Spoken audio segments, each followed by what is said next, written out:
Bios-gruppen er en af de største spillere på markedet for passagertransport i Holland. Vi er specialiseret i at organisere, koordinere og udføre akut patienttransport og specialiseret passagertransport, og vi udfører denne service i forskellige hollandske provinser. Bios blev grundlagt i 1904.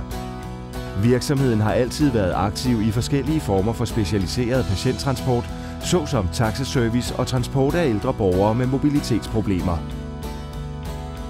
In 1950 we started operating ambulance services. The main reason for starting this were the experiences during World War II. Under krigen var der ingen organiseret ambulanceservice, så Bios gjorde alt, hvad der var muligt med de tilgængelige vogne. After World War II, we started to get the idea that there had to be a way to organize the transportation of sick and wounded people differently and, most of all, better. Vi udfører i øjeblikket den akutte patienttransport og den kontraktbundne borgerrettede transport uafhængigt af hinanden. Begge typer af transport er vokset siden begyndelsen. I think the way we have grown is because of knowledge in our organization. The motivation of our people, hard working, and of course the thought that there is always a way to improve our operations. Vores akutte patienttransport er koncentreret omkring Rotterdam-Rijnmond-regionen.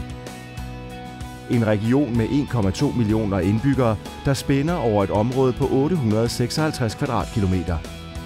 Vi anvender sikkerhedsregionen Rotterdam-Rijnmonds alarmcentral til udførelse af akut patienttransport i Rotterdam-Rijnmond-regionen.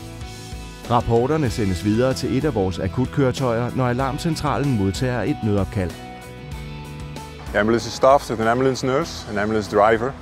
When there is an emergency and they need an assistance of a nurse, we send the rapid responder. In most cases, we send them ahead as the first unit. The rapid responder is a special vehicle or motorcycle with all medical supplies on board and a nurse.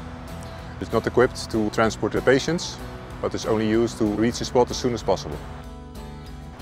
Next to our emergency service, we also provide in the non-emergency transportations, and including the critical care transfers. Vi kører kun med kvalificerede ambulancereddere og førere, så vi kan garantere kvaliteten af vores akutte patienttransport. Fremtidige og nuværende medarbejdere bliver uddannet og modtager genopfriskningskurser på vores uddannelsescenter, for således at sikre, at deres kvalifikationer altid er opdateret. Her i Bios-gruppens hovedkvarter arbejder vi konstant på udviklingen af vores ydelser. Sammen med afdelingerne for økonomi, kundeservice, forretningsledelse, marketing, kommunikation og HR, sørger vi for at kunne tilbyde vores kunder og borgere den forventede service og mere til. Quality and green driving are important parts of operation for us. We recently started driving with full electric cars.